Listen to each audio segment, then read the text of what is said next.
Hey you guys, and welcome to my YouTube channel. I am Gracelyn Sorrell, and today is Vlogmas Day 12. Guess what? I'm doing Vlogmas! Oh my god!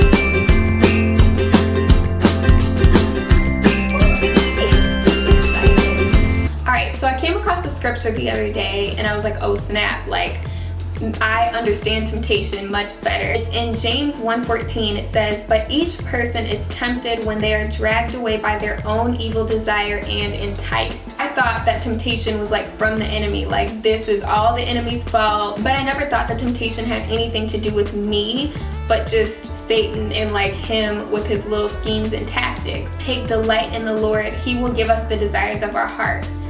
Now, that does not say if you delight yourself in your own desires. That does not say if you feed your flesh. It says if you delight yourself in the Lord, He will give you the desire of your heart. So if we're saying with our lives, with everything that we're doing daily, Lord, I delight my life in you, and I put my life in your hands so that your will would be done and not my will, but your will. We will begin to crave the things of God instead of the things of the world. Yes, it's the enemy tempting you, but it's also what was already in you because you're human and you want what you want. But the reason why it's so important to delight yourself in the Lord is because in those tempting moments, you will then have the tools that you need because you've already delighted yourself in the Lord, and you might not desire those things anymore that you used to desire. When it came to my past pornography addiction, I was always thinking that it was like the enemy and just Satan is so evil, and so I gave him power. Like I was giving Satan power by saying, like, enemy, stop tempting me, and I started talking to the devil like, you don't have control over me and all of this stuff. When that was good and it did help, but sometimes you need to talk to yourself and you need to say, self, this is what you're not gonna do. You need to use self-control. That's why it's called self-control. It's not called God control or enemy control. It's called self-control because you still are a human being and you need help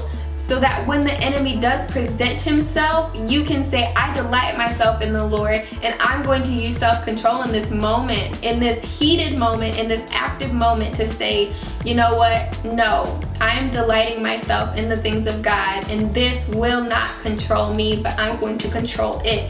And that's what self-control is. There's really no study guide for temptation. It's just self-control. Use it. Actively practice it. So, for example, if somebody texts you and they fine, are you going to respond with the hard eyes, or are you going to keep it really safe even though they keep throwing all this flirtatious stuff at you? Or vice versa, maybe you're super flirtatious and you need to cut back. Shut it down, cut it down. We need to use self-control, and we need to delight ourselves in the Lord so that we will desire the things of Him, so that these things that come and tempt us will not overtake us because we have the Spirit of the living God residing in our hearts, and that is purity. I love you guys so much. Thank you so much for watching this video. Make sure you give it a like, make sure you comment down below, and subscribe to my YouTube channel. And of course, always remember that purity is possible.